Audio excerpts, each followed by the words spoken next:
नमस्कार।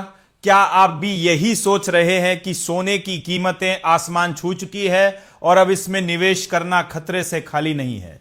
अगर आपका जवाब हां है तो अपनी सोच को अभी के अभी रोक लीजिए, क्योंकि दुनिया के सबसे बड़े और सबसे प्रतिष्ठित इन्वेस्टमेंट बैंकों में से एक गोल्डमैन सैक्स की एक ऐसी खुफिया रिपोर्ट सामने आई है जिसने पूरी दुनिया के वित्तीय बाजार में भयंकर हाहाकार मचा दिया है।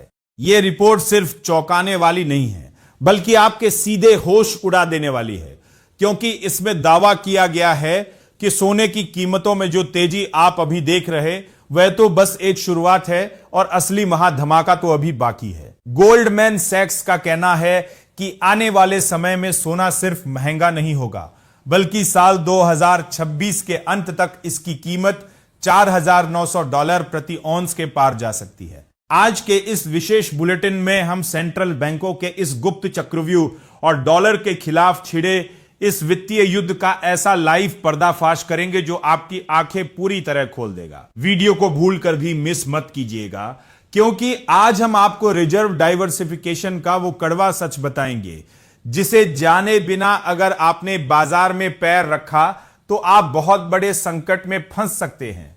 इस वक्त की सबसे बड़ी और शॉकिंग अपडेट सीधे अंतरराष्ट्रीय सराफा बाजार से लाइव आ रही है, जहां दुनिया भर के सेंट्रल बैंक इस समय पागलों की तरह सोना बटोर रहे हैं। आपको जानकर गहरी हैरानी होगी कि सिर्फ मई के महीने में ही दुनिया भर के सेंट्रल बैंकों ने मिलकर 81 टन सोना खरीदा है, जिसमें अकेले चीन ने 48 टन सोना अपने गुप्त खजाने में जमा कर लिया है।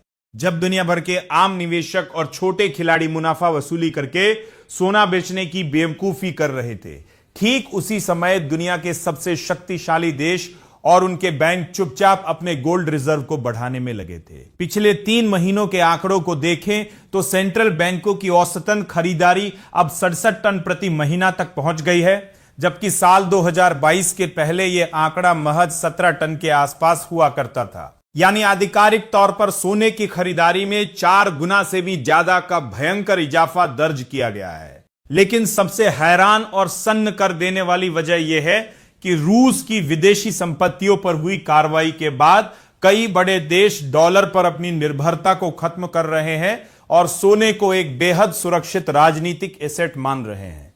हालांकि अमेरिकी फेडरल बैंक का कड़ा रुख और ETF की सुस्ती सोने पर थोड़ा अस्थायी दबाव बना सकती है, लेकिन गोल्डमैन सैक्स का मानना है कि यह गिरावट सिर्फ एक छोटा सा ठहराव होगी, जिसके बाद सोना सीधे $4,900 प्रति औंस के महालक्ष्य को हासिल करेगा।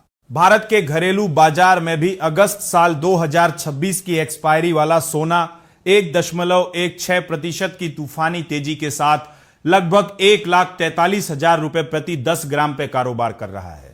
तो क्या आपको भी लगता है कि सेंट्रल बैंकों की यह अंधाधुंध खरीदारी सोने को एक नए ऐतिहासिक रिकॉर्ड पर पहुंचाएगी, या फिर अमेरिकी फेड की नीतियां इस पर ब्रेक लगा देंगी? अपनी राय हमें कमेंट बॉक्स में लिखकर जरूर बताएं।